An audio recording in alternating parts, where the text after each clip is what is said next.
pwede kang mag-apply up to 250,000 na credit limit. Reject ulit tayo, guys.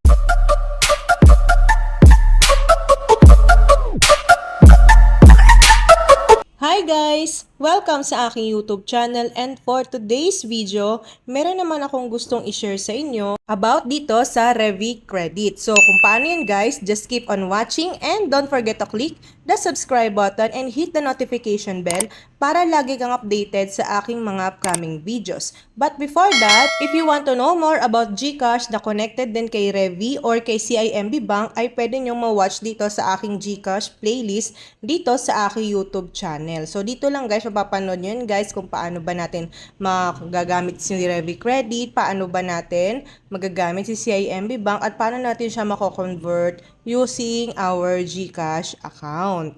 So ngayon guys, ito nga, may na-receive ako ng text and then through email na pre-selected ako for Revi Credit. So dito guys, pwede ko na siyang i-apply at pwede ko na magamit yung features ni Revi Credit. So dito guys, pag clinic nyo yan, ito yung mga makikita mo, may MaxSave, Fast, UpSave, Personal Loan, and Revi. So dito guys, i-click mo si Revi. Dahil si Revi guys, Revi Credit, pwede ka magkaroon ng credit limit up to 250,000 pesos.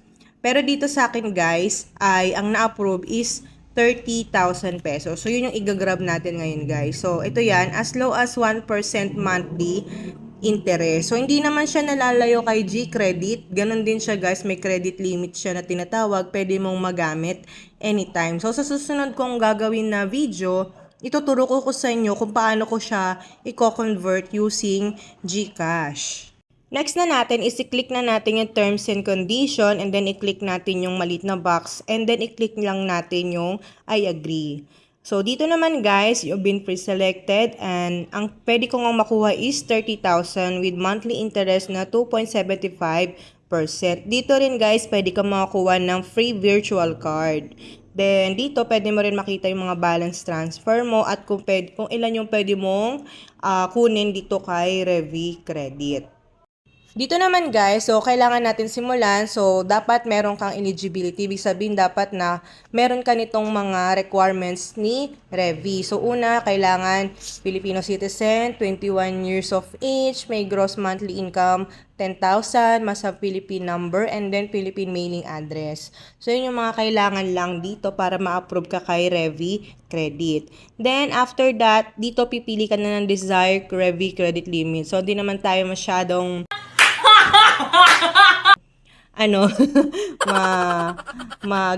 mag-expect ng mataas up to 250 dahil ang approve kasi sa akin is 30,000. So yun din yung kukunin ko na credit limit. So after natin makuha yun guys, i-click lang natin yung maliit na box and then i-click lang natin yung continue. Then dito naman kailangan pa natin ilagay yung ating home address.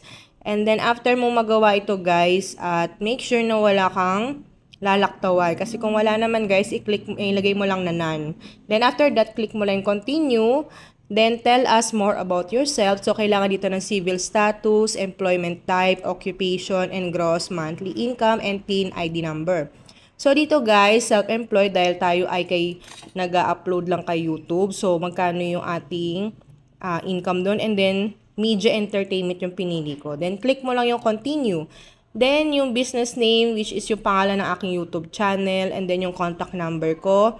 And then, maglalagay din kayo ng emergency contact ninyo, and then the contact number. So, after that, click nyo lang yung continue. Then, your document is being reviewed. So, yan. Hinintay ko lang. Ilang minuto lang. Pero sabi dito, for some cases, it may take us more than 2 banking days. Pero sa akin kasi, nagulat ako habang waiting ako dito, guys. Siguro mga 2 seconds lang. 2 seconds later. Yeah, so ito, congratulations. We are pleased to offer you a Revi credit limit with the following terms. So, na-approve yung 30,000 na credit limit ko.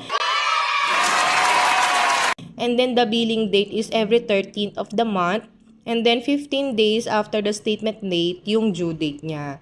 So, yan guys, click niyang continue. And then, pwede kang pumili ng payment method kung manual ba o auto debit. So, pinili ko lang dito is manual kapag sinimulan ko na siyang gamitin. So, after that, i-click mo lang yung continue. Then, ayan na, tapos na tayo guys at nagawa na natin si Revi Credit at na-approve tayo ng 30,000 na credit limit. So, ayun guys, ganun lang siya kabilis. Ang galing. It's so amazing. Then, ito na yung aking dashboard sa Revi Credit. So, meron akong 30,000. Then, sa personal loan, hindi ko pa siya natatry kasi lagi ako nade-deny dito kasi ewan ko. Hindi ko rin alam. So, ayan guys, may natanggap din ako na text na na-approve na yung aking Revi Credit line na 30,000 pesos. So, ayun lang guys. I hope na nakatulong itong video ko for today. And thank you so much for watching. And don't forget to like, comment, and subscribe. Thank you so much. Bye!